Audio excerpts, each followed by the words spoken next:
Saya cuma menolak tadi karena dibilang salib Yesus dijadikan gasing. Itu saya tidak terima. Salam satu Tuhan. Para sahabat, dukung semua ya channel Densa News Muslim. Di like, di subscribe, di share sebanyak mungkin untuk supaya mencegah sahabat-sahabat kita di luar sana tidak terpengaruh terhadap pemurtadan. Ini halo juga Bang, silakan ke kamera. hati-hati kau kualat, kau karma kau itu Juma. Kualat kami itu ku anu Juma. Kena karma kami itu. Anunya Kristen terus kami itu.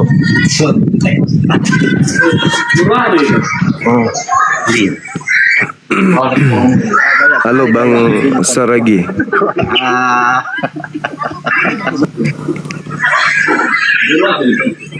Silakan buka kameranya Bang, kita diskusi Bang. Jangan emosi karena saya tidak pernah takut sedikit pun sama kalian. Saya memang pengunya jantung.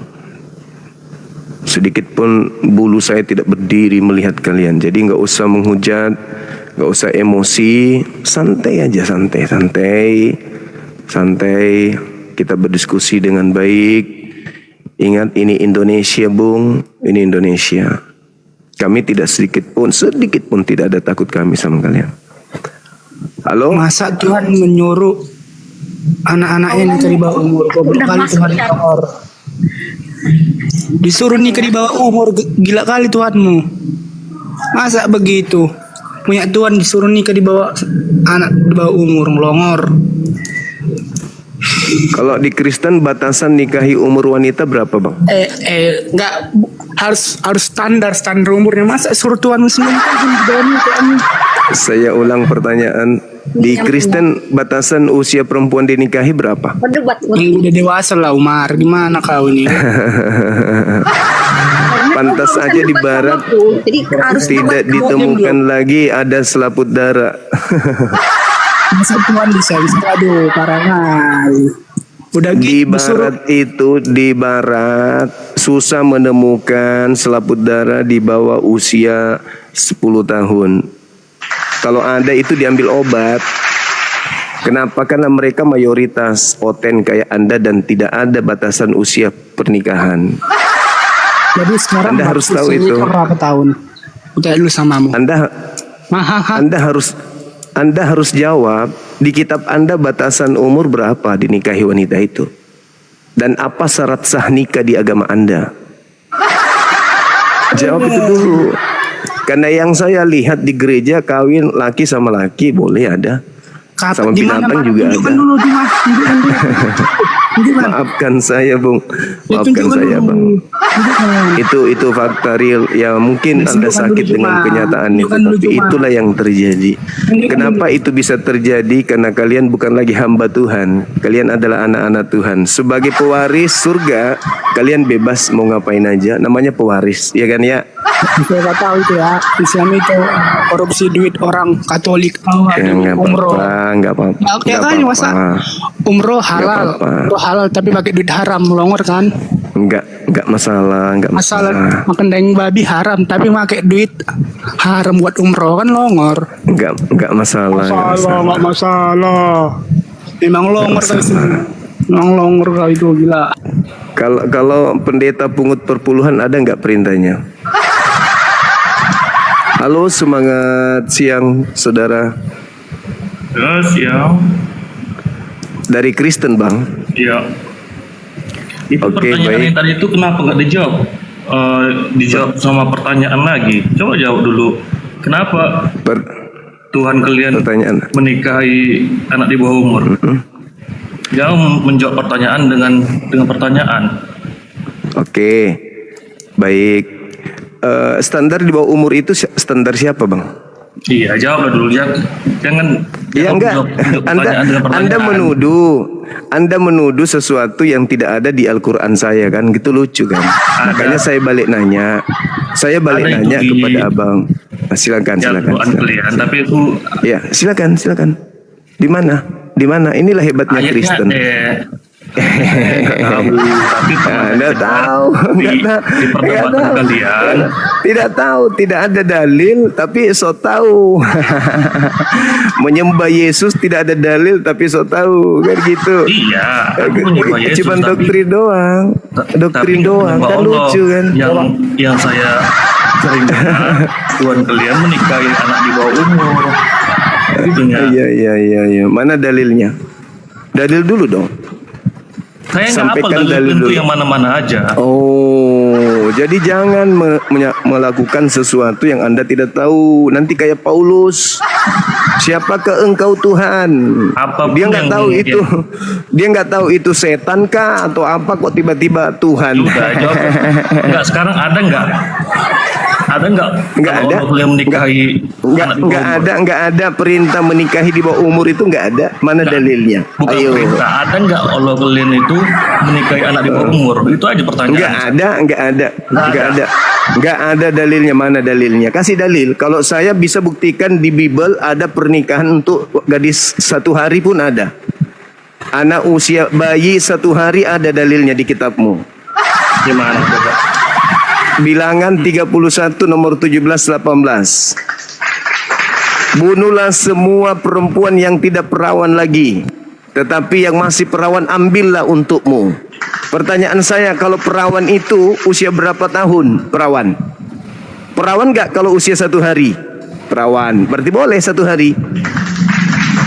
Jadi jangan macam-macam kalau tidak ada dalil. Saya berdalil. Itu hanya pemikiran Satu- sesat aja seperti itu. Lah itu dalilnya ada kayak begitu. Kenapa kau katakan sesat? Kamu yang sesat. Ayo. Kok bisa larinya ke situ jadinya? Lah kan saya bertanya mana dalil, saudara tidak bisa tunjukkan. Tapi saya bisa menunjukkan dalil di kitab yang Anda tenteng. Kristen, kalau Anda mengatakan itu kitab saudara, boleh mengambil wanita usia 1 hari. Makanya di barat, Bung, nggak ada itu kawin nikah itu nggak ada di barat. Anak-anak itu sulit kita cari perawan. Karena mereka lebih dulu Kristen daripada kalian. Kalian masih melakukan aturan-aturan karena kalian hidup di tengah-tengah mayoritas umat Islam. Kalau kalian mayoritas Kristen sama seperti di barat, kalian kawin dengan sesama jenis di rumah ibadah kalian. Kalian di Indonesia ini mempercantik diri karena malu dilihat mayoritas Islam. Makanya kalian itu seakan-akan baik, memperlihatkan sisi kebaikan. Tapi cobalah di luar sana. Enggak usah keluar sana deh. Enggak usah di luar sana. Di negara kita ini aja dulu. Di negara ini aja dulu. Di mana basis kalian? Di mana basis kalian? Di kota-kota mana basis kalian? Tengok kehidupan kalian di situ. Sederhana kok gitu, sederhana. Jadi jangan menghujat. Jangan menghujat karena kita berbicara fakta real yang akan menyakiti hati kalian sendiri. Ya, penyakit AIDS itu dari negara mana? Itu dulu. Penyakit AIDS ini dari mana? Dari negara yang penduduknya beragama apa? Alamak. Siapa yang rumah ibadahnya ada yang disebut gereja setan? Ayo, gereja setan di mana jemaatnya, pendetanya semua telanjang di dalam. Ada kan gereja iblis kan, gereja setan? Jadi nggak usah menghujat, nggak usah menista. Kenapa? Karena data akan mempermalukan anda semua. Kita diskusi aja, diskusi. Silakan saudara-saudara Kristen buka kamera, kita diskusi.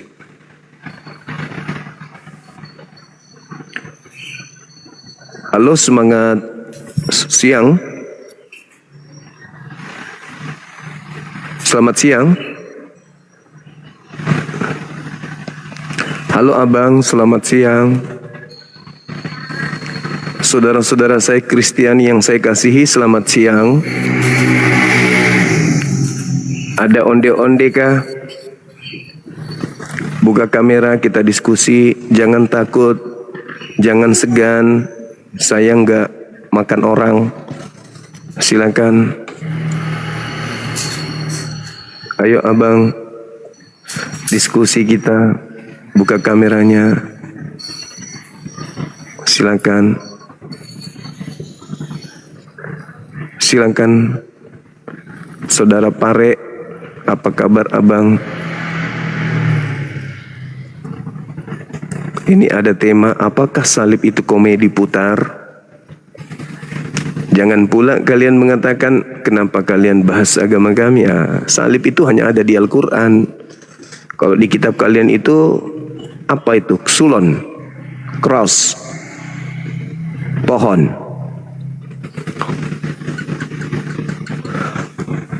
Halo, semangat sore, siang sore. Halo, bapak-bapak, ibu-ibu. Halo bang. Halo juga. Dari mana bang? Kita dari Islam bang. Islam. Ya. Kita ingin menjelaskan bang kepada teman-teman kita Kristen. Iya. Halo saudara Inan. Halo. Halo. Saudara Inan. Silakan bang. Ada yang bisa dibantu?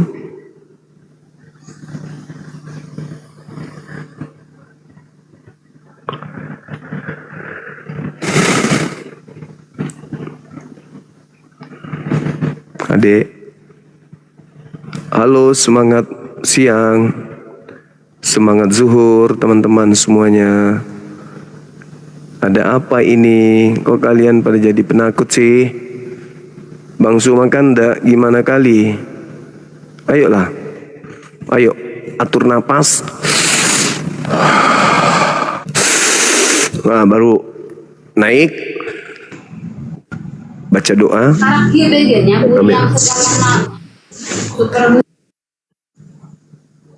Halo, semangat zuhur. Halo. Tekan. Naik, langsung kabur, nggak ngomong, langsung pergi.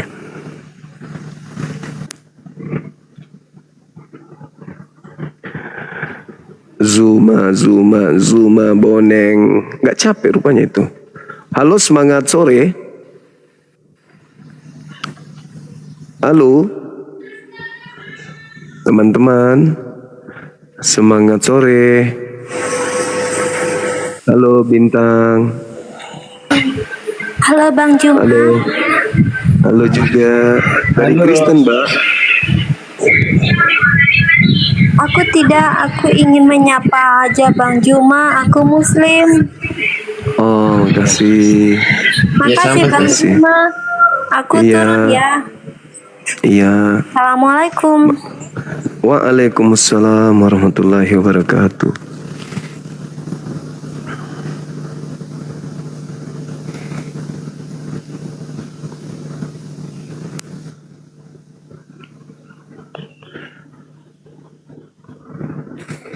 Teman-teman, silakan teman-teman. Jangan takut, jangan segan. Kalian sudah dibekali dari kecil dan kalian punya Roh Kudus kan? Bukankah Roh Kudus itu Tuhan bagi kalian? Dan Roh Kudus ada di dalam diri kalian. Berarti kalian bersama dengan Tuhan kalian. Masa takut? Jangan takutlah.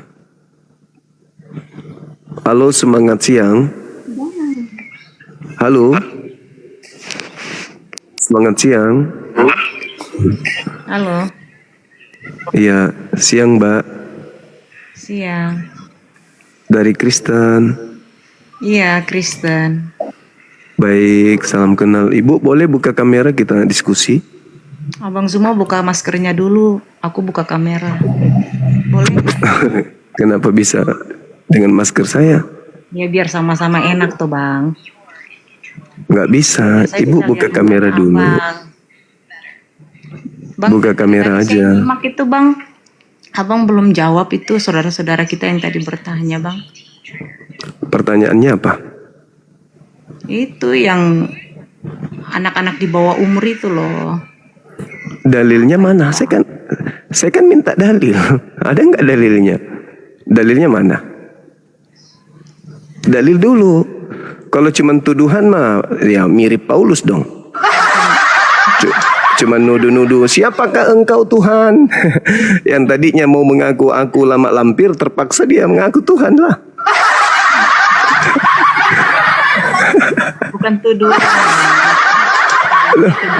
Bang Suma coba jelasin dulu. Bagaimana saya mau jelaskan kalau tidak ada dalilnya? Saudara kita, Bang. Kan harus ada dalil, harus ada dalil. Kita berbicara mengenai sesuatu yang 1400 tahun silam, dalil mana? Kalau saya kan jelas, siapakah engkau Tuhan? Ya terpaksa setannya mengatakan, akulah Yesus.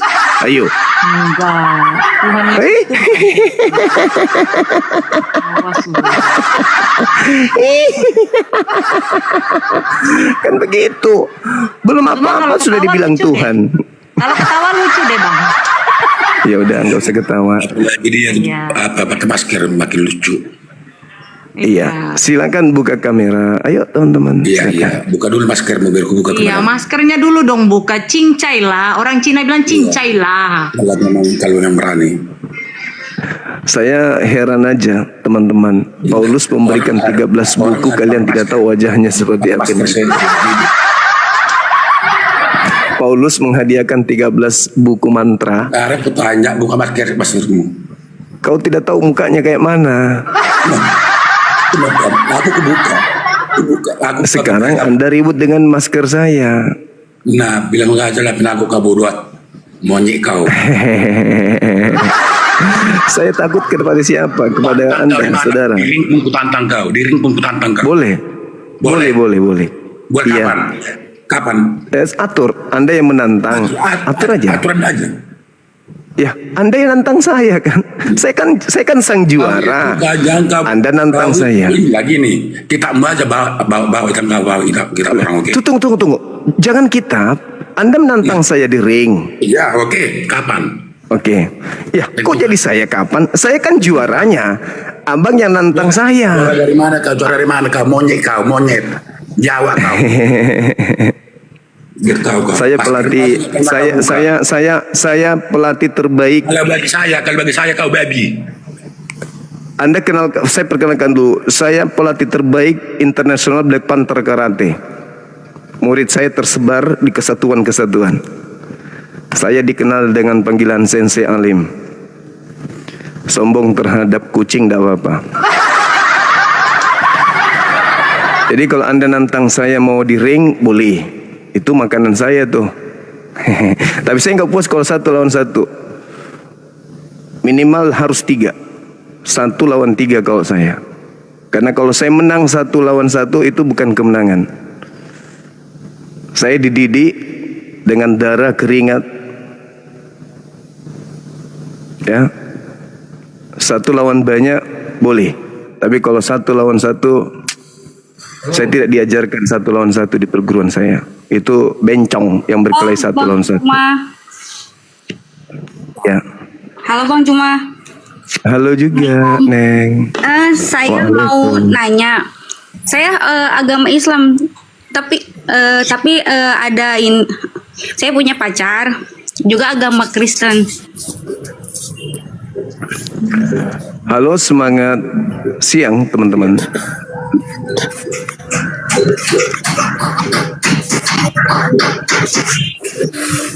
Halo, semangat siang. Halo, selamat siang, Mas. Iya. Aku geram Mas aja itu Indra. tadi yang nantang untuk kurang ajar itu. Kurang ajar. Mengajak ribut dia. Biasalah bang. Iya. Saya siap tempur. Allahu Akbar, Masya Allah. Enggak lah bang, itu cuman pelampiasan rasa kesal aja. Tapi kekesalan itu muncul karena mereka yang cari. Ya, umat Islam terlalu sabar di Indonesia ini. Terlalu sabar kita. Nama Tuhan kita mereka pakai dengan seenak perut. Ya, ada satu kitab teman-teman di dalam Bible itu namanya kitab Wahyu. Kata wahyu itu ambil dari mana? Dari Al-Quran. Coba. Penghinaan mereka itu sangat luar biasa. Cuman kita orang Islam ini nggak tidak memperlihatkan sisi di mana kita itu tidak ingin menegakkan Islam. Ya, justru kita menegakkan Islam rahmatan lil alamin. Tapi mereka yang tidak sadar diri itu. Mereka yang enggak sadar diri. Tidak sadar. Mereka menyebut kata Allah, mereka enggak tahu itu kalau itu adalah Tuhan kita, nama Tuhan kita. Mereka pakai sembarangan saja. Gitu. Halo Bang Juma, mau tanya, saya dengarkan tadi Anda mengklaim agama mayoritas di dunia ini adalah Muslim. Tolong jelaskan secara detail dan data dan dari mana sumber yang Anda ketahui. Iya, Kristen itu terpecah-pecah. Bukan satu agama Kristen itu. Katolik, Kristen, Protestan, Advent, Pantekosta. Ya nggak usah ada Katolik atau apa yang lainnya. Ya, jadi agama Anda itu bukan satu seperti kami Islam, enggak. Kalian itu kelihatan bagiannya ada Sunni, ada apa lagi? Iya, iya. Tapi kami tidak mengatakan, ya. Kan Anda saya kan ditanya. Muhammadiyah ada. Itu yang menantang tadi. Ada. Gimana? Main telepon. Gimana Bang? Turun. Gimana? Itu kalau ngajak ribut nggak jelas itu. Halo. Iya, gimana Bang? Mana itu yang menantang tadi? Udah Bang, itu enggak nantang, itu dia cuman untuk ngobati rasa takutnya. Lihat Bang Suma aja takut gemeteran dia. Coba tanya lagi. Tadi Anda mengaku Islam kan? Begitu cara Paulus menanamkan ajaran kepada pengikutnya memang. Boleh berbohong dalam segala hal. 1 Filipi 1 nomor 18, 1 Korintus 9, 20, 21, 22. Bahkan menjadi segala-galanya. Menjadi monyet pun bisa. Demi untuk andaikan bisa monyet itu dikristenkan, Paulus jadi monyet juga.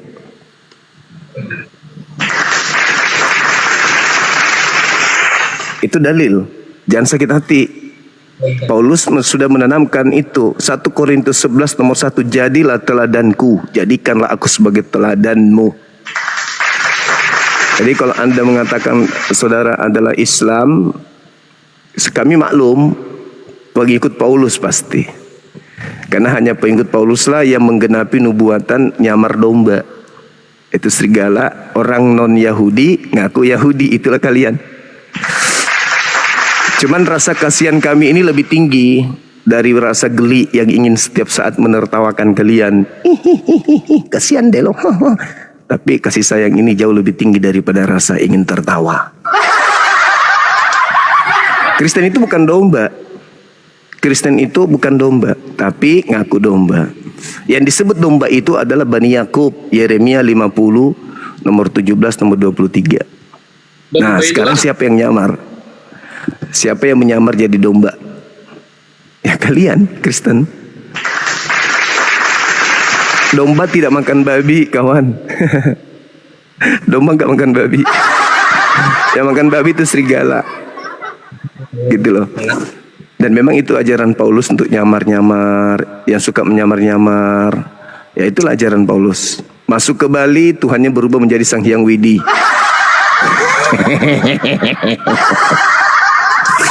Masuk ke Medan, Tuhannya menjadi Debata. Masuk ke Sulawesi, Tuhannya menjadi Puang. Masuk ke Yerusalem, Tuhannya menjadi Elohim. Masuk ke Yunani, Tuhannya menjadi Theos. Masuk ke Indonesia, Tuhannya menjadi Allah. Oten. Kapan sih kalian ini bisa sadar? Halo, assalamualaikum. Waalaikum. Assalamualaikum. Iya, Mbak Nona. Jadi gitu Mbak. Ya, oke, makasih ya Bang Juma. Makasih juga Serigala Betina. Bye bye. Dadah.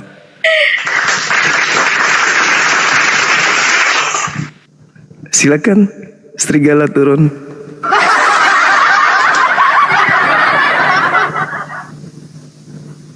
Saya mau kutoh baik-baik mau ku datang ke sini, apa tidak ada orang takut sama kau, bilang Tidak ada itu Bugis Makassar mau takut-takuti. Kentut di bagianmu. Kami sudah terlatih. Belanda ada yang dikenal perang Makassar. Wah, itu perang Makassar itu lama itu kami melawan agama penjajah yang beragama sama dengan agama kalian. Jadi kami sudah terlatih melawan orang-orang penyembah Kristus. Halo, semangat siang.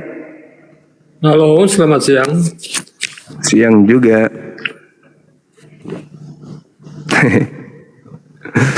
Apa kabar Bang? Baik, seperti biasa, baik. Silakan tema saya. Kristen yang mampu. Ya sebentar saja. Kamu tadi mengatakan bahwa wahyu apalah itu diambil dari Islam. Karena begini Bang, pasti kan itu. Ini hanya pendapat ya. Kita kan ini tinggal di Indonesia. Wahyu makanya itu kan boleh sudah menjadi kata apa? Kalau sebentar. Kalau kami di Amerika, wahyu itu sudah jadi serapan. Coba Anda gunakan, tolong Anda gunakan kata wahyu dalam bahasa sehari-hari. Silakan. Contoh, misalnya Anda suruh istri Anda ke pasar, coba gunakan kata wahyu. Wahyu itu sama dengan ilham Bang. Itu kan wahyu. Ilham itu juga bahasa Quran. Saya mau tanya, duluan Kristen di Arab atau Islam Bang? Duluan Kristen di Arab atau Islam? Duluan Kristen. Makanya sebelum Islam muncul abad ke-7 Kristen sudah ada. Apakah mereka menggunakan kata bukan wahyu di sana? Baik. Itulah baik. makanya pakai logika Bang. Saya pikir Anda berilmu tapi itu aja nggak bisa tangkap ya. Baik. Sebelum Islam datang, orang Arab menyebut kata Allah itu untuk sebutan apa? Oke. Kata Allah itu digunakan untuk menyebut itu orang-orang yang belum mengenal Tuhan. Mereka itu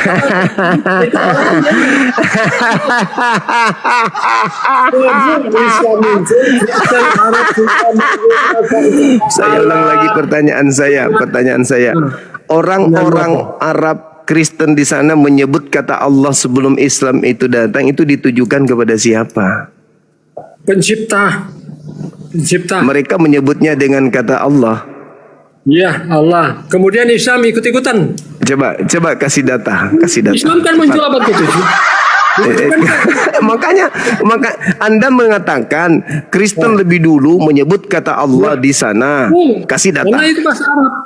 Karena itu bahasa Arab. Kata siapa? Itu bahasa Arab Bang. Kata siapa? Itu bukan bahasa Arab. Coba. Saya uji. Sembahan dalam bahasa Arab itu apa? Yang mereka sembah itu Allah. Ya. Sembahan. Bukan nama. Yang saya tanya sembahan. Sembahan dalam bahasa Arab apa? Saya tidak tahu. Kalau digunakan Islam. Kenapa nama begitu? Allahu Akbar. Kalau Bapak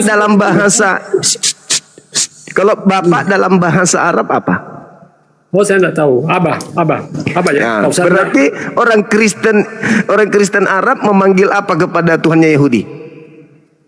Orang Kristen Arab ya pasti kalau mereka menggunakan Allah. Allah, karena kan itu. Tunggu dulu. Sebelum Islam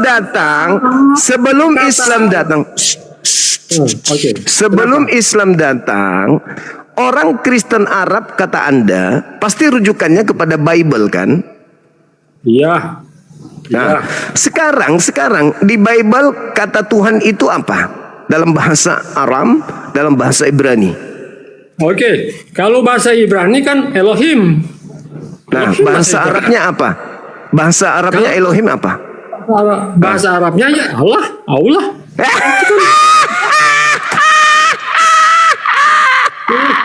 Islam muncul abad ke-7. Kristen Arab sudah menggunakan kata Allah. Elohim, Itu bahasa Elohim Islam. bahasa Arabnya Allah. Itu bahasa Arab. Ya, coba. Ada para. Mereka membaca Elohim. Udah, jangan kamu masuk ke dalam ranah yang kau tidak ada ilmu di situ, jangan. Itu Kau orang Arab, makin bahasa malu Arab, nanti. bukan milik Indonesia itu, Bang. Oke, saya tanya lagi. Jangan kamu- kitabmu dalam bahasa Arab itu diterjemahkan ke dalam bahasa Arab itu abad keberapa? Duluan mana, Islam atau Kristen di Arab? Kitabmu diterjemahkan ke dalam bahasa Arab itu disebut apa? Atau Islam di Arab? Saya ulang lagi. Duluan mana, Islam atau Kristen? Saya ulang lagi. Jawab dulu, Bang. Kitabmu, saya sudah jawab. Sekarang kitabmu. Duluan mana, Islam Dengar dulu. atau Kristen di Arab? Dengar dulu, Bang. Dengar dulu. Kitabmu diterjemahkan ke dalam bahasa Arab itu abad keberapa?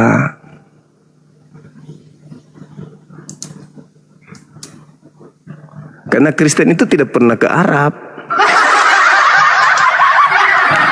Yang ke Arab itu adalah Nasrani, bukan Kristen.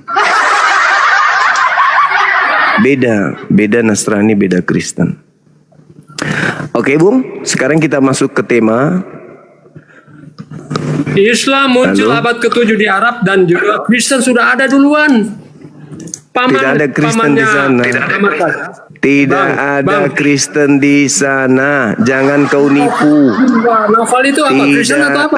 Ada Kristen di sana. Itu di novel itu Kristen atau apa? Tidak ada. Mereka Nasrani. Muhammad belajar dari Nasrani. Siapa yang Nasrani? Pengikut Isa Al-Masih, bukan pengikut Yesus. Jadi tak ajarin samamu ya. Tak ajarin samamu. Tidak ada di dalam kitabmu itu ya yang bisa kau terjemahkan menjadi Allah, tidak ada. Pahami itu dulu. Jadi kamu di Indonesia Makanya ini kalau menggunakan di Amerika diterjemahkan God, brother. Makanya kan diterjemahkan God karena itu kan God dalam bahasa Indonesianya apa? God dalam bahasa Indonesianya apa? God dalam bahasa Indonesianya diterjemahkan Allah. Ya, udah kau keturunan monyet memang. Dia ada monyet. Udah. Di sini bukan tempatnya umat Paulus berkarya untuk nipu dan menyesatkan manusia. Kau ke neraka saja. Tidak usah di sini. Masa God kau terjemahkan Allah? Itu monyet, memang kau biawak. Monyet yang setubuhi ibumu itu sampai kau lahir, makanya otakmu nggak berfungsi. Halo, semangat siang.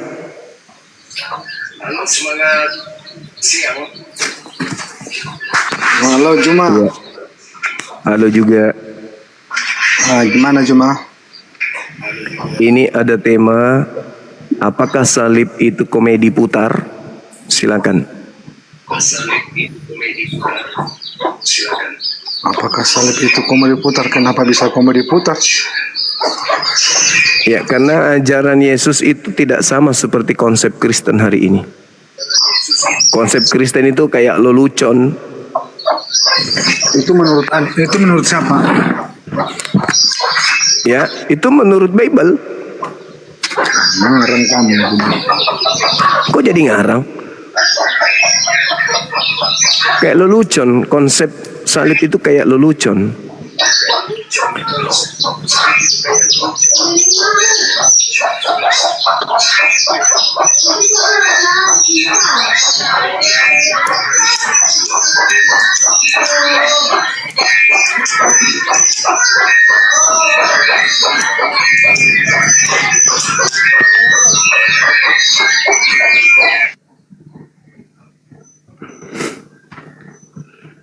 Nah, Yo.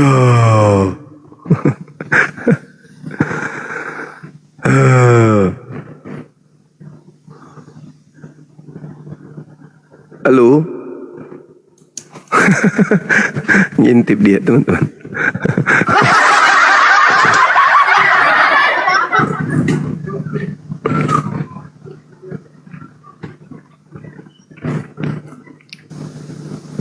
Ayo yang berisi naik. Hadapi saya dengan ilmu, jangan dengan cocokologi. Silakan pakai ilmu tapi ya. Ini ibu dari tadi minta ada apa ya? Minta naik. Jaringan Kenapa? parah. Dari Kristen apa? Ya, cuman Katolik, pengen ikut. Protestan? Kenapa? Protestan atau Katolik? Katolik. Oke, silakan buka kamera, Mbak. Buka kameranya silakan. Tunggu, sabar ya, kita turunkan dulu yang satu. Oke, Ibu, salam kenal dari saya, Bang Suma. Saya lihat Salam ini kenal juga.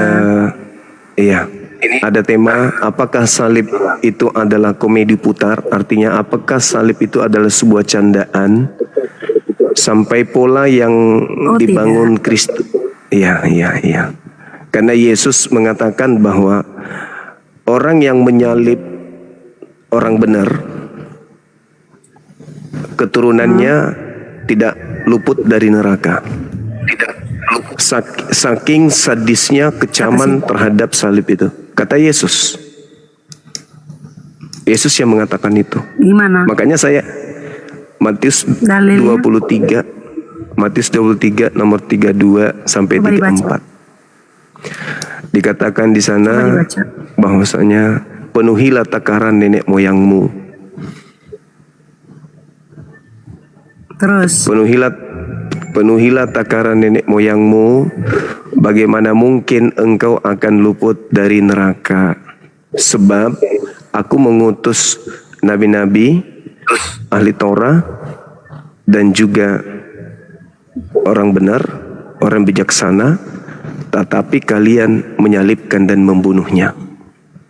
Aku berkata kepadamu, sesungguhnya semua ini akan ditanggung oleh angkatan jahat ini. Jadi keturunan para penyalib itu adalah orang neraka. Dan Yesus katakan kau adalah keturunan ular beludak. Yesus mengecam para penyalib. Bahkan keturunannya tidak lolos dari neraka. Tapi di Kristen jadi lucu gitu. Justru gara-gara menyalib orang benar, Kristen jadi selamat. Salib ini kok jadi Kristen mainan. apa? Seluruh Kristen, semua Kristen pengikut Paulus. Semuanya. Kristen Protestan. Semua Kristen Saya juga menjadikan kurang tahu. salib itu. Saya juga kurang paham kalau ajaran Katolik. Ibu Katolik, Mbak ini Katolik. Katolik. Oh. Iya. Katolik memang murah Cuman saya senyum di dia. situ tadi saya cuman kutip satu tadi bahwa salib Yesus itu dijadikan apa tadi? Seperti Dijadikan mainan jadinya. Seperti mainan. Iya. Oke, kalau Salib saya dikecam jawab oleh yang Yesus. saya. Boleh silakan. Saya cuman bilang berbeda pendapat, terus berbeda-beda ajaran. Kalau mengenai Yesus, Protestan juga kan percaya Yesus, kami juga percaya Yesus. Jadi kalau bilang salib itu menjadi mainan itu tidak. Itu cuman reinkarnasi manusia yang ingin belajar dan ingin tahu seperti apa, tapi tidak memahaminya. Jadi saya tidak bilang bahwa agama apapun itu tidak bagus atau bagaimana. Cuman saya tidak terima yang salib Yesus itu dijadikan mainan atau barang gasingan atau apalah. Itu saja, Kak. Soal ajaran Kristen saya tidak paham. Saya Kristen Katolik, jadi saya tidak paham. Makasih. Oke. Masih ingin diskusi atau ingin turun? Boleh, saya sih maksimal saja, tidak apa-apa. Oke, baik. Jadi yang menjadi pertanyaan Saya besar tidak terlalu kami, mau bertanya. ya. Jadi gini, Mbak. Kalau di dalam Matius 23 tadi itu kan, data 32, kan Yesus mulai dari data 1, dari Matius 23 sampai 39, kan Yesus itu hanya mengecam, celakalah, celakalah, celakalah, celakalah. Kan gitu. Terus sampai pada poin 32, penuhilah takaran nenek moyangmu, wahai engkau keturunan ular-ular, keturunan ular beludak. Bagaimana mungkin engkau akan meluputkan diri dari api neraka? Sebab aku mengutus nabi-nabi, ahli Torah, orang bijaksana, separuh kalian bunuh dan kamu salibkan. Maka kamu akan menanggung apa yang menjadi perbuatan nenek moyangmu, yaitu menumpahkan darah orang benar mulai dari Habel sampai ke Zakaria. Semua ini aku katakan akan ditanggung oleh angkatan jahat ini. Artinya akibat dari penumpahan darah orang benar ditanggung oleh keturunan mereka, yaitu ahli Taurat, orang Farisi, yang akan menanggung itu semua sebagai orang neraka. Dengan kata lain, bahayanya penyaliban berimbas kepada keturunan para penyalib sebagai orang yang tidak akan lolos dari api neraka jahanam. Begitu dahsyatnya, fatalnya ketika menyalib orang benar.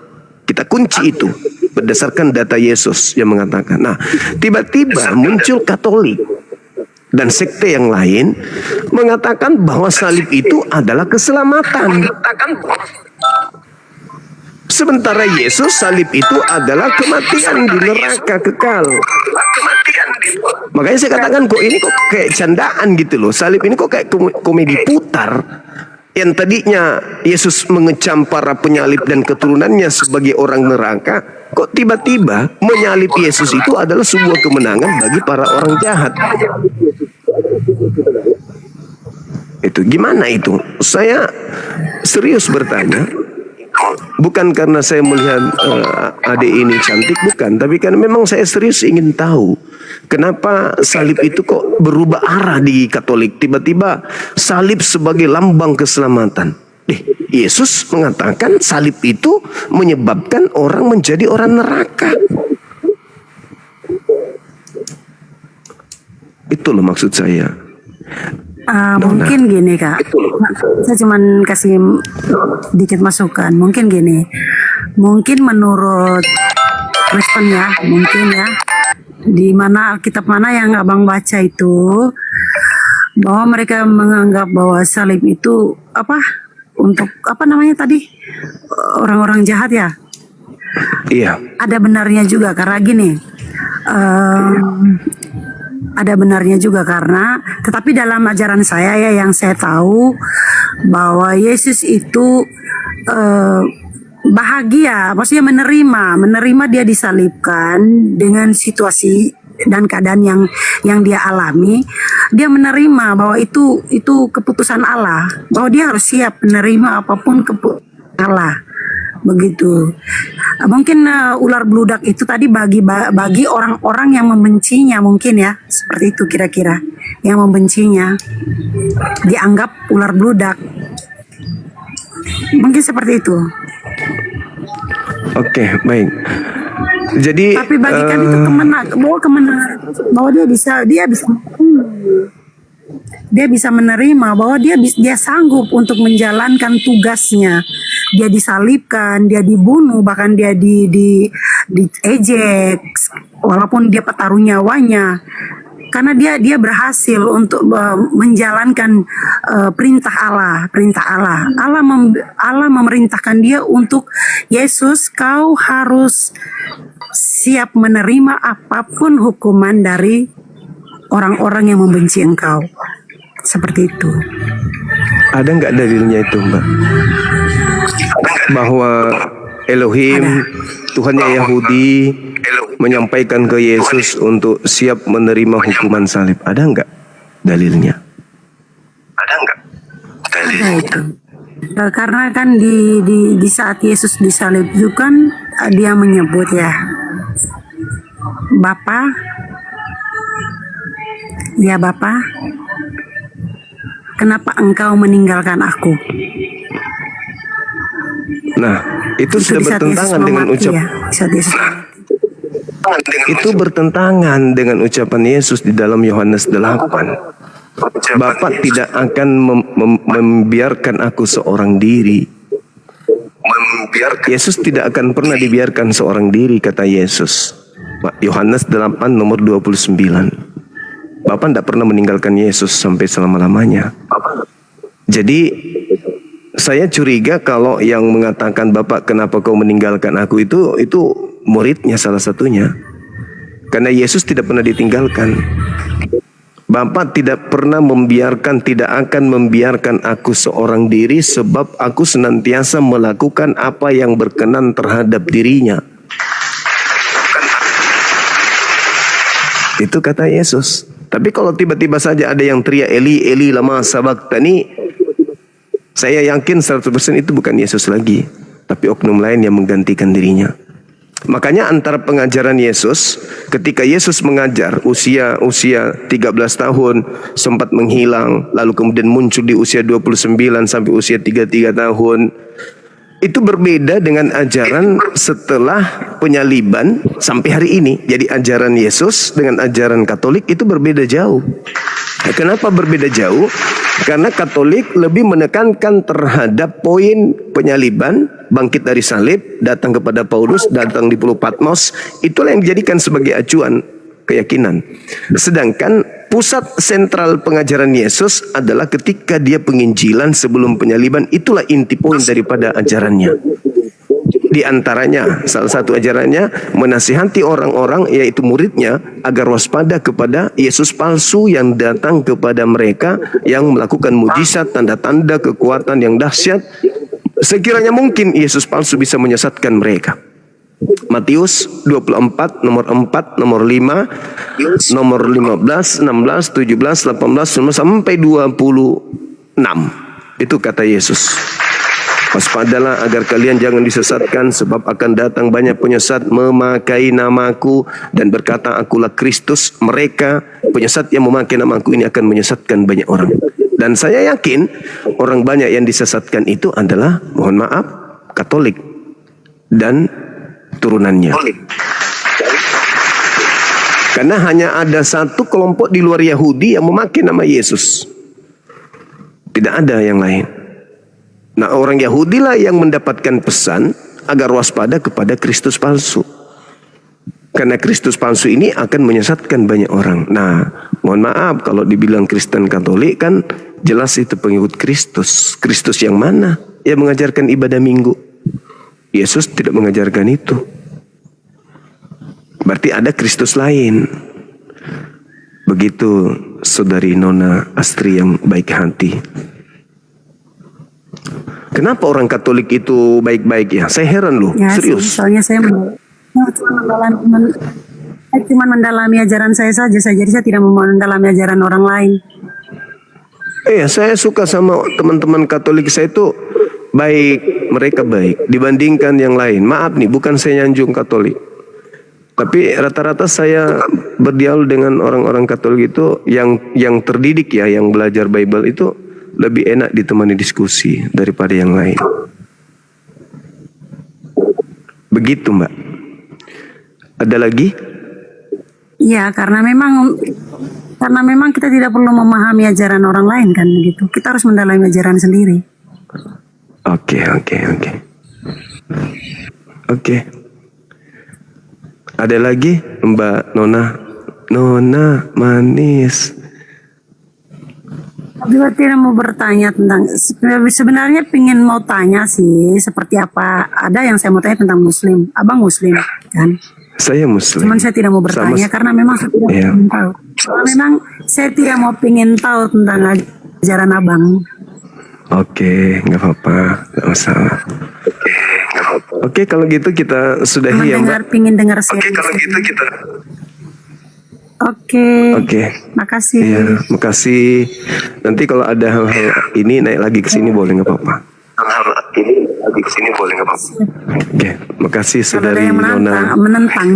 Kalau ada yang menentang saya naik. Oh iya, siap. Oke, makasih. Soalnya tadi saya cuma Salam menolak kenal. kalau dibilang saya cuma menolak tadi karena dibilang salib Yesus dijadikan gasing. Itu saya tidak terima. Itu tidak. Oh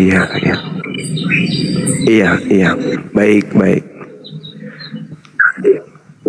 Oke, makasih. ya. Salam semuanya. Minta maaf. Iya, semuanya makasih.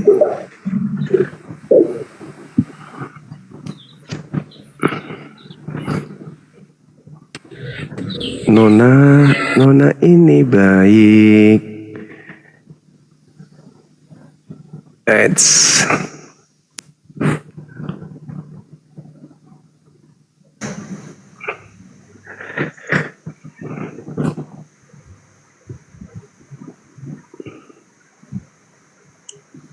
Bagaimana Bung? Apa Anda sudah menerima Paulus bertobat?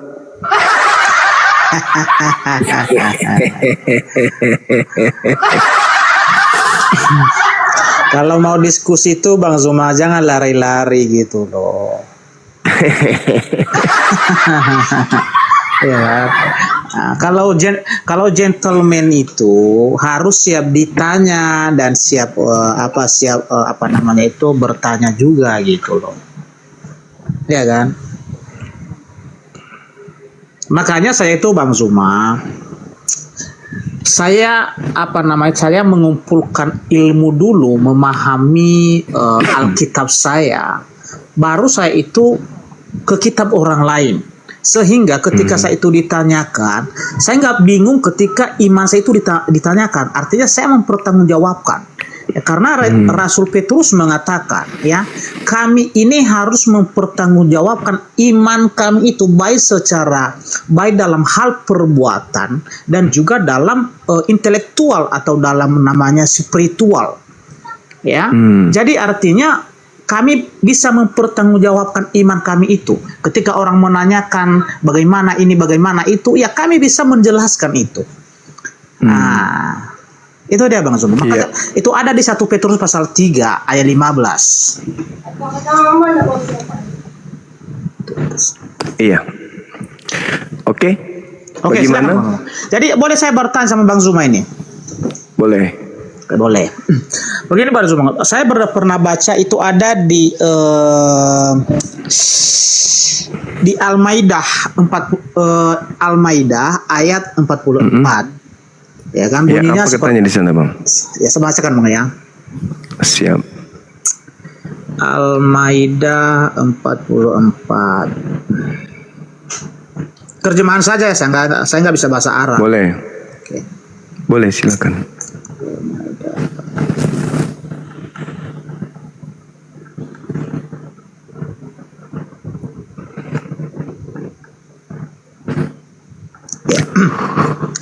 Ya begini Bang ya, dari Al-Quran Al-Maidah, ya surat Al-Maidah ayat 44.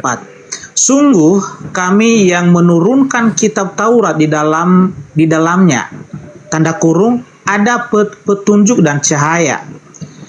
Yang dengan kitab itu para nabi yang berserah diri kepada Allah memberi putusan atas perkara orang Yahudi, demikian juga para ulama dan pendeta-pendeta mereka. Sebab mereka diperintahkan memelihara kitab-kitab Allah dan mereka menjadi saksi terhadapnya. Karena itu, janganlah kamu takut kepada manusia, tetapi takutlah kepadaku. Dan janganlah kamu jual ayat-ayatku dengan harga murah. Barang siapa tidak memutuskan perkara dengan apa yang diturunkan Allah, maka mereka itulah orang-orang kafir. Pertanyaan saya di sini Bang, ada kalimat yang di sini dikatakan bahwa janganlah kamu jual ayat-ayatku dengan harga murah. Nah, maksudnya ini bagaimana Bang? Coba dijelaskan Bang. Kenapa Tuhan mengatakan itu? Apakah ada orang-orang yang menjual ayat-ayat itu dengan harga murah pada saat itu sehingga Tuhan menegur berarti maunya Tuhan itu harus harga mahal ya ketika ayat-ayat itu dijual gitu. Silakan Bang. Oke, baik. Jadi apa yang diterangkan oleh Al-Quran surah apa tadi, Al-Maidah ya? Iya, Al-Maidah 44. Ayat 44. Jadi memang Taurat itu di dalamnya ada cahaya, di dalamnya ada petunjuk. Cahaya dan petunjuk ini datang kepada Bani Israel. Lalu di antara mereka kemudian ada yang menyepelekan hukum Taurat itu, sehingga Taurat hanya dijadikan sebagai alat untuk kepuasan materi mereka. Itu jelas itu. Jadi mereka hanya menjadikan Taurat itu sebagai simbol agama saja. Tetapi mereka tidak menjadikan Taurat itu sebagai petunjuk di dalam kehidupan mereka. Berbeda dengan umat Islam, Al-Quran sebagai petunjuk di dalam kehidupan mereka dalam beragama. Nah, sehingga mereka terkadang menukarkan antara perkataan-perkataan Tuhan dan perkataan manusia. Mereka mencampur adukkan antara firman Tuhan yang datang kepada mereka dan perkataan-perkataan yang ada di antara mereka, sesuai dengan apa yang mereka inginkan. Karena Torah bukan lagi menjadi acuan di dalam kehidupan beragama mereka. Itu yang terjadi, dan itu tidak bisa dipungkiri, itu fakta, itu real. Nah, sehingga ketika dikatakan di dalam ayat ini, mereka memberikan atau menjual ayat-ayat Allah dengan harga murah, itu betul, itu jelas itu. Mereka menganggap hukum Tuhan itu bukan sesuatu yang luar biasa. Hukum Tuhan itu dianggapnya sebagai mainan saja. Dan Al-Quran tidak salah. Mungkin orang mengatakan bahwasanya Al-Quran hanya menerka-nerka, Al-Quran hanya menyampaikan sesuatu yang tidak ada fakta, tidak ada real. Tapi alhamdulillah kami bisa membuktikan itu, bahwa keadaan seperti apa yang ada di dalam kehidupan Yahudi dan orang-orang Kristen hari ini itu benar adanya. Contoh misalnya Paulus, orang Yahudi, ahli Taurat kan dia. Dia membatalkan hukum Tuhan, ayat-ayat Tuhan, dengan menjualnya, menukarkannya dengan surat-suratnya yang bukan firman Tuhan.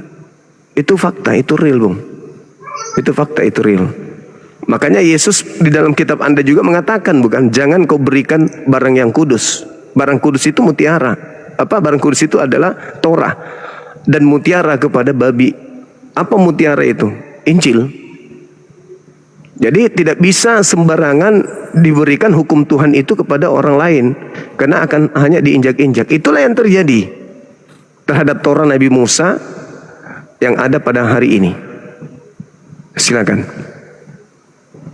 Iya, baik Bang. Jadi pertanyaan saya tadi Bang Zuma, apakah kata menjual di situ, apakah itu dijual dengan materi, ya, artinya memang ada itu ada sebuah buku, ya, dan dijual sama yang lain, atau ada orang-orang yang mengutip-ngutip ayat Alkitab, ya, atau ayat Al-Quran itu, dan juga dijadikan bahan, itu dijadikan bisnisnya gitu loh, jadikan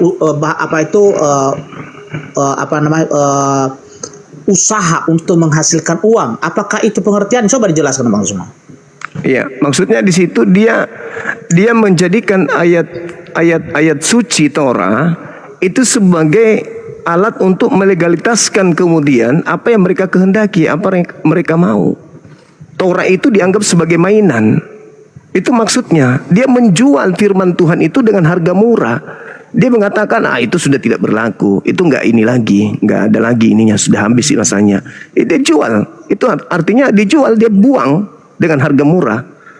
Padahal Torah itu adalah ketetapan yang harus dipegang erat oleh mereka Bani Israel, tapi dijualnya dengan harga murah dengan mengatakan, sudahlah, dengan matinya Yesus semua sudah dibatalkan. Oke. Tak ada harganya firman Tuhan di mata mereka. Teguran ini ditunjukkan kepada siapa ini Bang Zuma? Orang Yahudi. Ahli Taurat. Yahudi. Kepada ahli Taurat, ya. Siap. Kepada pendeta-pendeta juga, ya. Ya, semuanya ahli Taurat.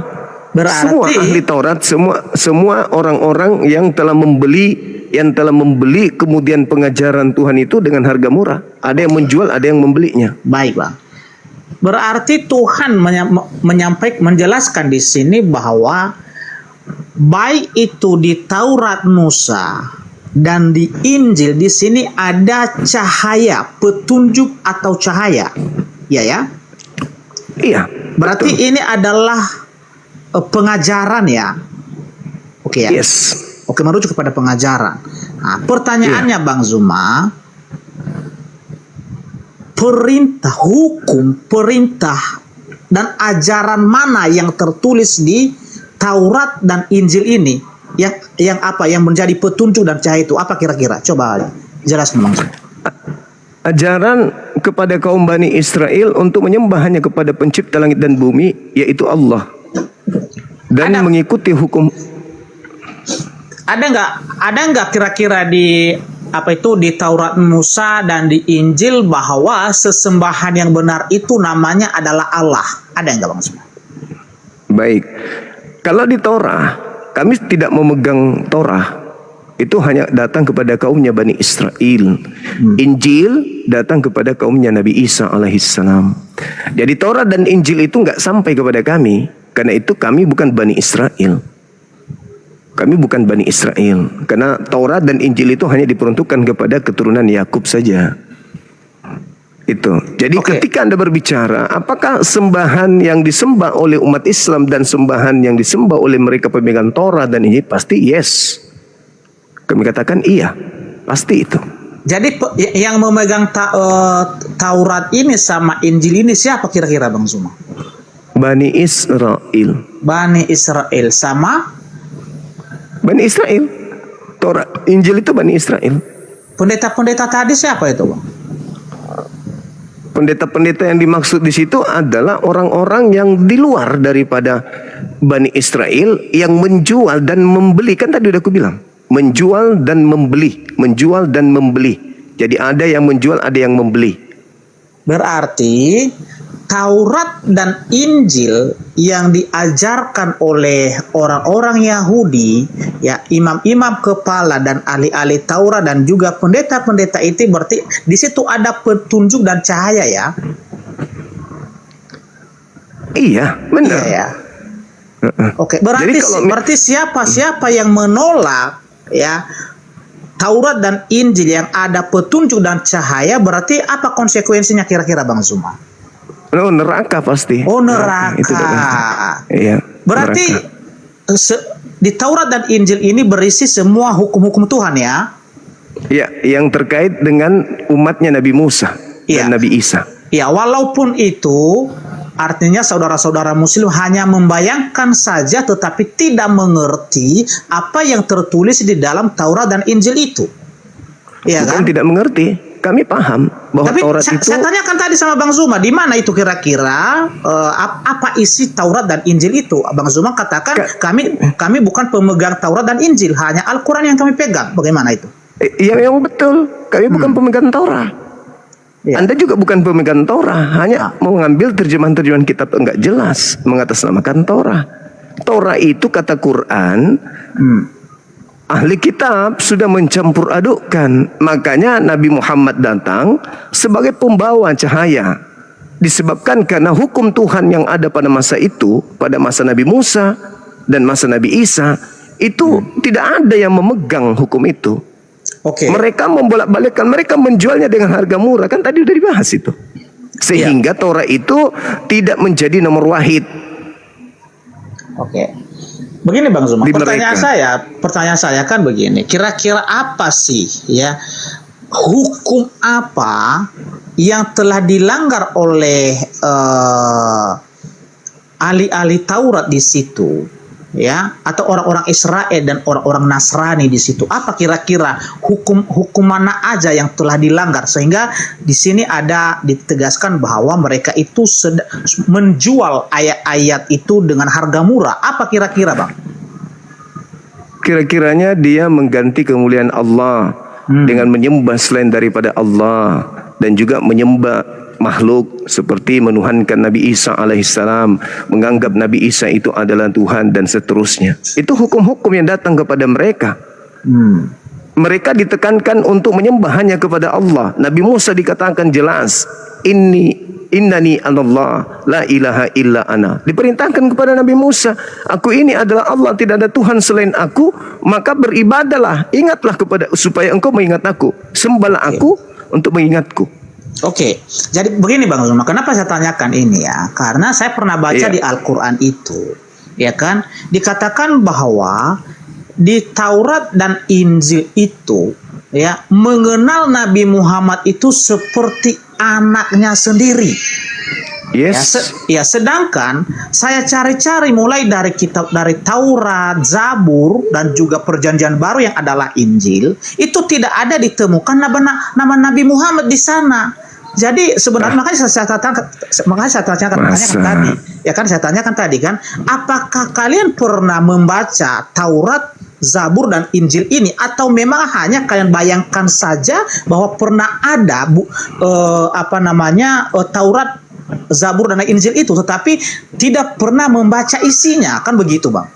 Nah, jadi pertanyaan saya sekarang sama Bang Zuma, ya, di bagian mana kira-kira ada perkataan itu bahwa mengenal Nabi Muhammad ini mengenal seperti anak mereka sendiri gitu loh. Ya, di Taurat mana kira-kira tertulis itu? Di Taurat, di Zabur atau di Injil? Ya, coba disebutkan Bang Zuma. Baik. Al-Quran mengatakan begini.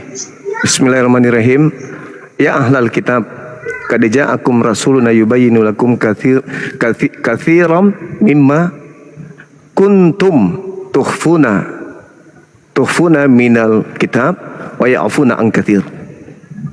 Diterangkan bahwasanya, wahai ahli kitab, wahai kalian yang diberi wahyu Torah dan juga Injil, telah datang kepada kalian Rasulku yaitu Nabi Muhammad untuk menjelaskan terkait dengan kitab yang kalian sembunyikan. Itu satu. Nah, terus kemudian Anda dengan pede mengatakan saya mencari di Taurat, di Injil tidak ada nama Nabi Muhammad. Sejak kapan Anda baca Taurat? Sejak kapan Anda baca Injil? Udah baca. Sedangkan Taurat itu kata Al-Quran sudah disembunyikan, Injil itu sudah dicampur adukkan. Terus Anda ingin mengatakan Anda membaca Torah yang mana yang Anda baca? Kalau Anda ingin melihat nama Nabi Muhammad tertulis di Taurat, mari kita jujur, tunjukkan Torahnya Nabi Musa, karena yang dimaksud di situ adalah Torahnya Nabi Musa. Tunjukkan Injilnya Nabi Isa, karena yang dimaksud di situ tertulis di Injilnya Nabi Isa, bukan di Injilnya Paulus. Baik. Oke, Bang. Bukan di Tauratnya Lembaga Bible Indonesia, bukan. Oke. Baik. Silakan. Dari dulu sampai sekarang, yang disebut-sebut Torah itu atau Taurat itu adalah, kalau sekarang yang sudah dikanonkan yang adalah Perjanjian Baru, Perjanjian Lama dan Perjanjian Baru khususnya, ya, Taurat itu adalah Kejadian, Keluaran, Imamat, Bilangan, Ulangan, itulah Taurat. Ya, selain itu menurut Anda kan? Ya, sabar dulu Mas Zuma. Selain daripada itu ada kitab hakim-hakim, raja-raja, kitab tawarikh, ya. Baru yang namanya ada juga kitab Mazmur yang ditulis oleh Raja Daud. Ya, dan kitab para nabi, siapa para nabi itu? Seperti Yesaya, Yeremia, Yeskiel, Obadja dan nabi-nabi yang lain. Ya, jadi semua di situ, ya, yang dipegang oleh orang Kristen saat ini dan yang dipegang oleh orang-orang Yahudi, ya, yang masih beragama Yahudi sampai saat ini, tidak ada perbedaan di situ. Ya, tidak ada perbedaan. Ya, jadi timbul pertanyaan di dalam hati saya ini Bang Zuma. Nah, karena Bang Zuma tadi mengatakan, ya, sudah disembunyikan Taurat itu. Pertanyaannya sekarang, ya, siapa kira-kira yang menyembunyikan itu? Ahli Taurat, ya kan? Ahli kitab. Iya, ahli Taurat siapa? Siapa? Ya, di zaman siapa? Di zaman siapa? Dan nama ahli Taurat itu siapa? Seharusnya Bang Zuma, ya kan? Kalau kita menuduh orang lain itu, ya harus lengkap dong. Artinya kita harus sudah pegang barang buktinya, ya kan? Dan juga saksi, kita sebagai harus ada saksi mata yang melihat sehingga mendukung tuduhan kita itu, bahwa tuduhan kita bukan tuduhan palsu, itu tuduhan yang benar, sehingga kita bisa membuktikannya nanti saat kita diminta untuk membuktikan itu. Tetapi kalau kita tidak bisa membuktikan, itu tuduhan palsu namanya, bahkan itu adalah fitnah. Ya, pada di Al-Quran Bang Zuma, fitnah itu dikatakan lebih besar daripada berat daripada pembunuhan. Nah, sekarang pertanyaan saya sama Bang Zuma, siapa kira-kira ahli Taurat siapa yang telah menyembunyikan itu? Di zaman siapa? Baik. Silakan. Baik. Jadi sebenarnya loncatan berpikirnya itu lari ke kiri, Bang. Harusnya untuk mematahkan Al-Quran itu Anda tinggal tunjukkan Taurat dan Injil aslinya saja. Gagal Al-Quran. Nggak perlu Anda cari siapa yang bunyikan, siapa yang menyembunyikan. Anda sebagai seorang Kristen yang memegang kitab ini, PL dan PB, Anda tinggal tunjukkan ini loh aslinya kitab Musa dan juga kitabnya Nabi Isa, selesai Al-Quran. Iya, kalau saya Bang bisa saya tunjukkan, ya.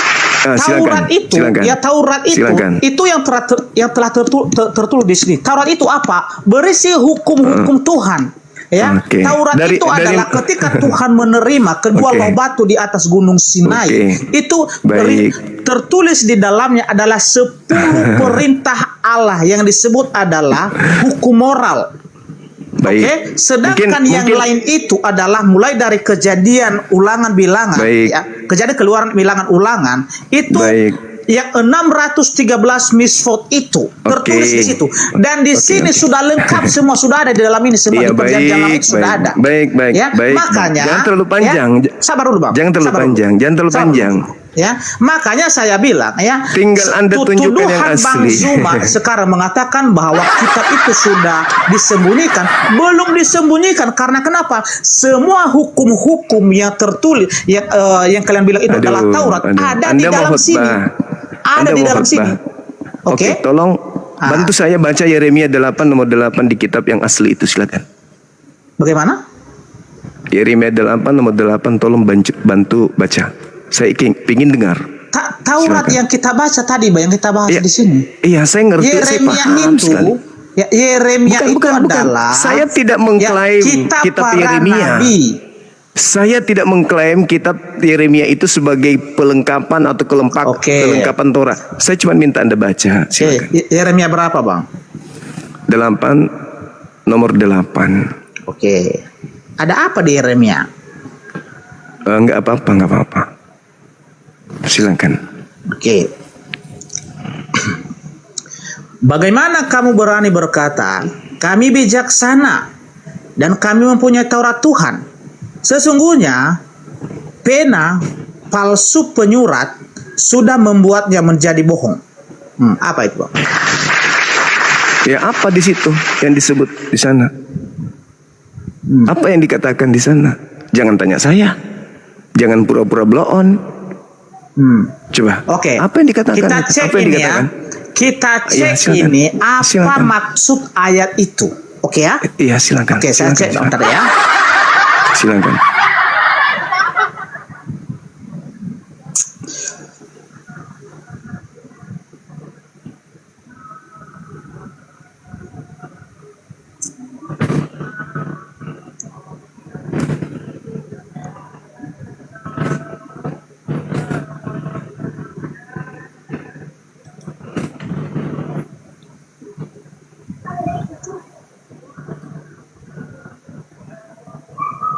Iya.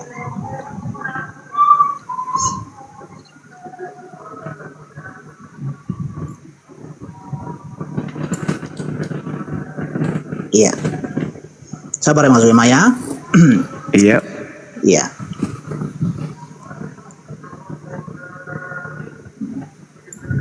Ahli Taurat penyurat dusta palsu. Taurat Tuhan.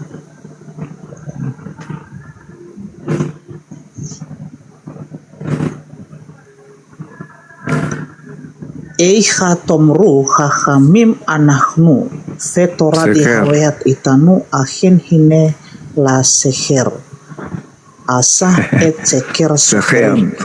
Ya, bagaimana kamu berani berkata kami bijaksana dan kami punya Taurat itu?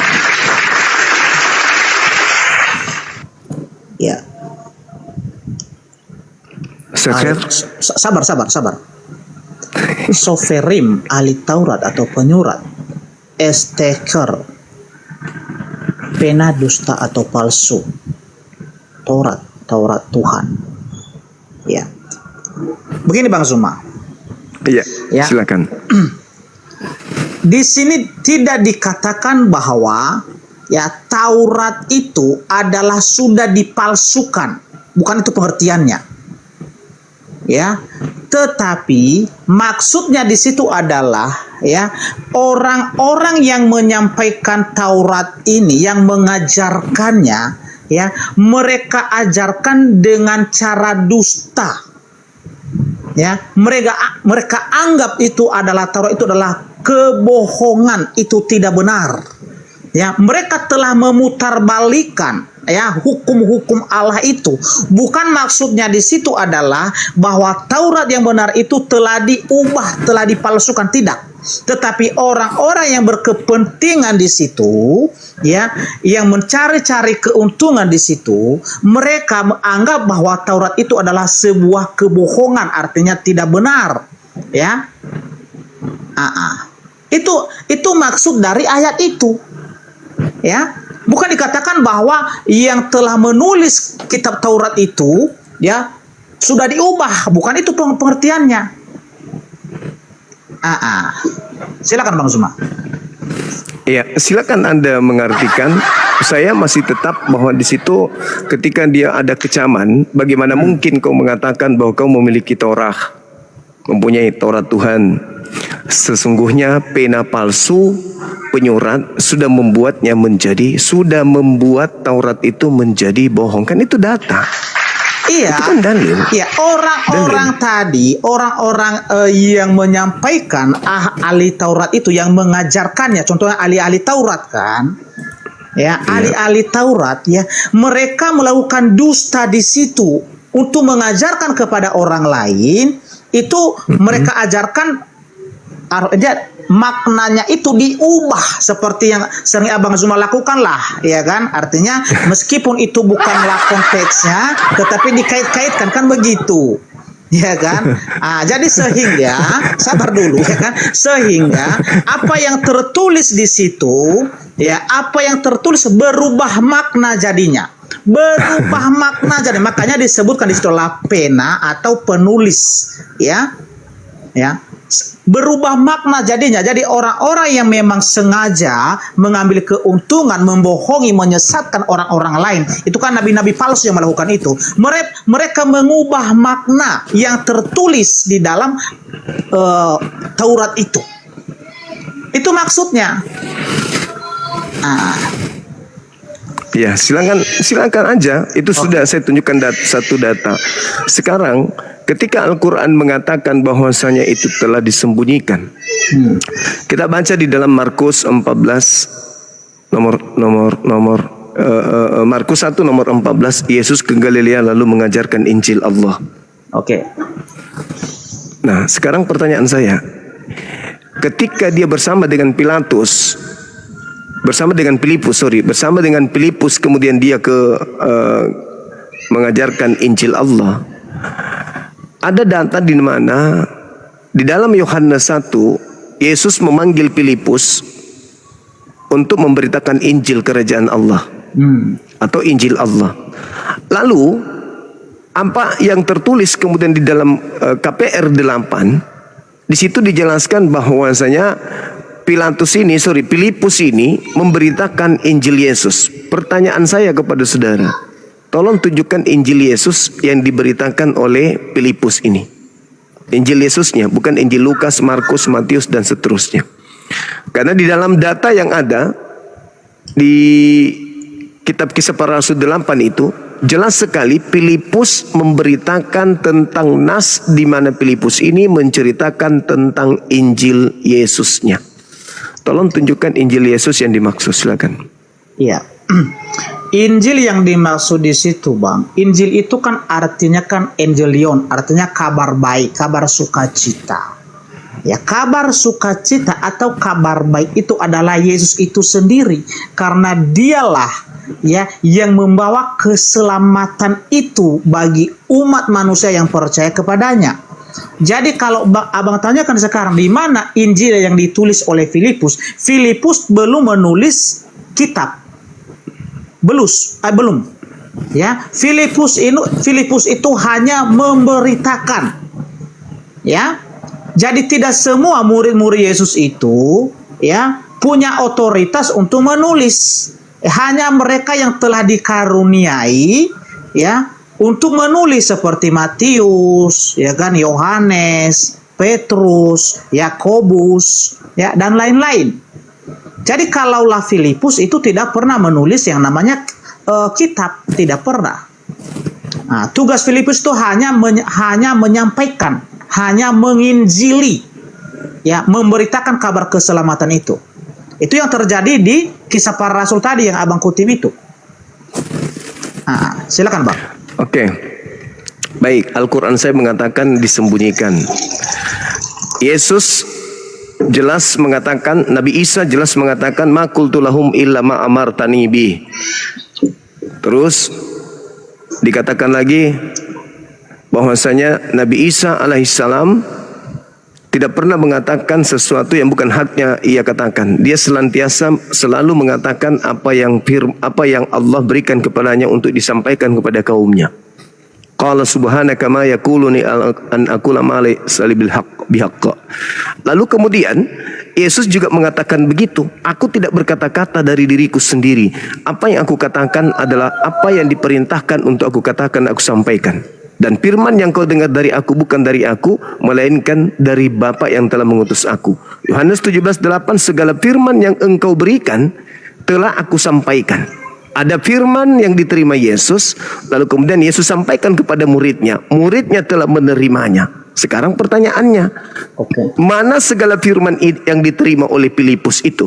Karena dikatakan dalam KPR 8 nomor 35, Filipus mulai berkata dari nas itu dan berbicara tentang Injil Yesus. Ya. Kabar gembira yang Yesus sampaikan itu adalah firman yang Yesus terima dari Bapa untuk disampaikan kepada kaumnya Bani Israel. Torah tadi kita sudah lihat di Yeremia 8, kemudian kita lihat lagi bagaimana Filipus memberitakan tentang Injil Yesus, juga di Markus 1 nomor 14, Yesus juga memberitakan Injil Allah, Injil Yesus, Injil Allah, bukan Markus, Matius, Yohanes dan seterusnya. Pertanyaan saya, mana segala firman yang Yesus sampaikan kepada muridnya yang tidak ditambahi dan tidak dikurangi? Karena Yesus mengatakan, aku tidak berkata-kata dari diriku sendiri. Apa yang aku katakan adalah apa yang diperintahkan untuk aku katakan. Berarti belum bercampur aduk dengan perkataan Yesus, apalagi perkataan-perkataan orang lain. Mana segala firman itu? Oke. Al-Quran mengatakan disembunyikan. Anda bisa tunjukkan kepada saya? Silakan. Oke. Firman itu, Bang, ya. Firman yang disampaikan oleh Tuhan Yesus kepada orang Israel atau kepada para murid pada saat itu, yang adalah yang pernah dinubuatkan, yang pernah dijanjikan Allah melalui Abraham, melalui Musa dan juga para nabi-nabi. Ya, ketika Tuhan berkata kepada Abraham, ya, aku akan memberkati engkau, ya. Dan dari sabar ya. Kemarin udah kita baca itu. Ya, sabar ya. Saya buka dulu ya. Kejadian pasal 12 ayat yang mulai dari ayat 1 sampai dengan 3. Nah. Oke. Ayat 3 aja kita baca. Ya, aku akan memberkati orang-orang yang memberkati engkau dan mengutuk orang-orang yang mengutuk engkau, dan olehmu semua kaum di muka bumi akan mendapat berkat. Ini adalah janji Tuhan kepada Abraham bahwa dari keturunannya nanti semua bangsa di bumi akan mendapat berkat. Berkat apa? Berkat keselamatan. ya, berkat hidup kekal, itu dia. Sedangkan kepada Musa, ya, ketika Tuhan berfirman kepada Musa, aku akan membangkitkan seorang nabi, ya, di tengah-tengahmu dari antara saudaramu. Ya, di Ulangan 18 ayat yang ke-18. Bacakan ya. Ulangan 18 ayat yang ke-18.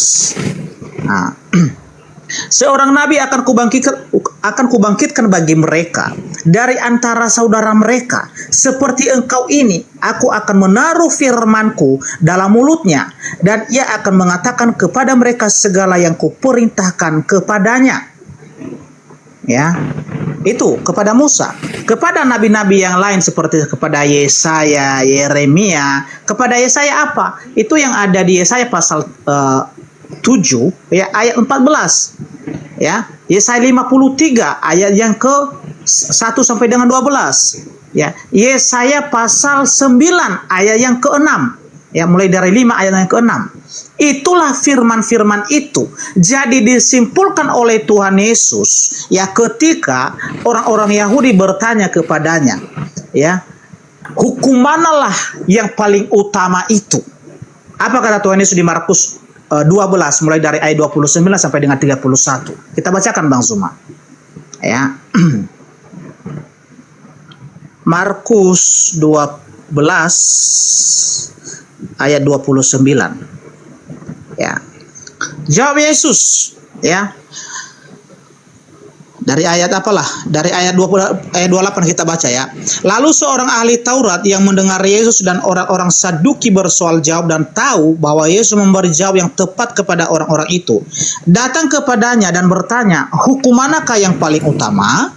Jawab Yesus, hukum yang terutama ialah, dengarlah hai orang Israel, Tuhan Allah kita, Tuhan itu Esa. Kasihilah Tuhan Allahmu dengan segenap hatimu, dan dengan segenap jiwamu, dan dengan segenap akal budimu, dan dengan segenap kekuatanmu. Dan hukum yang kedua ialah, kasihilah sesama manusia seperti dirimu sendiri. Tidak ada hukum lain yang lebih utama daripada kedua hukum ini.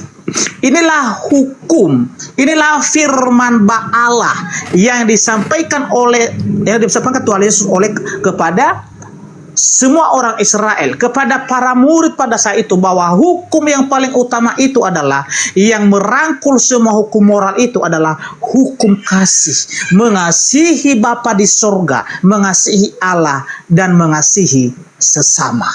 Itulah hukum itu. Ya, itu yang disampaikan oleh Tuhan Yesus, karena Tuhan telah berfirman di Perjanjian Lama, itulah hukumnya. Itu dia Bang Zuma, silakan. Oke, baik saudara. Jadi saya rasa kita nggak sampai kepada poinnya. Yang saya pertanyakan terkait dengan firman Tuhan yang datang kepada Yesus, yang mana dia beritakan di Galilea bersama dengan Filipus. Lalu Filipus setelahnya mengajarkan Injil Yesus. Itu harus mengenai Filipus Bang ya. Berarti saya belum menjawab tadi mengenai Filipus ya. Sabar dulu. Apakah saudara mengakui bahwa Yesus itu menerima firman dari Elohim? Bukan menerima di situ Bang. Ya, karena bagi kami, sabar dulu. Ya, memang ya, saya jelaskan dulu ya. Dindadio ada di bawah enggak nih? Ya. Silakan. Di dalam Alkitab kami itu ada 3 pengertian kata firman di situ. Oke ya, ada 3 pengertian kata firman. Ya, Yohanes 1 ayat 1 itu berbicara logos. Logos bukan, itu adalah sabar dulu Bang. Bukan itu. Iya, sabar dulu. Ya, saya jawab nanti pertanyaan Abang. Ya. Pertanyaan Abang kan apakah ini yang kita bahas Al-Qur'an kan? Oke. Saya menjawabnya dengan mengatakan bahwa Yesus itu menerima firman. Firman yang dimaksud itu sesuai dengan uraian Al-Qur'an, bahwa perkataan Tuhan, Yesus menerima perkataan Tuhan. Bahkan Yesus mengatakan, aku tidak berkata-kata dari diriku, firman yang kau dengar dari aku itu dari Tuhan. Berarti Yesus menerima firman. Yang saya pertanyakan, kalau Al-Qur'an saya keliru, tunjukkan segala firman yang Yesus terima itu yang tidak bercampur aduk dengan perkataan manusia. Bahkan perkataan Yesus pun tidak. Mana segala firman itu? bukan yang lain Anda bahas.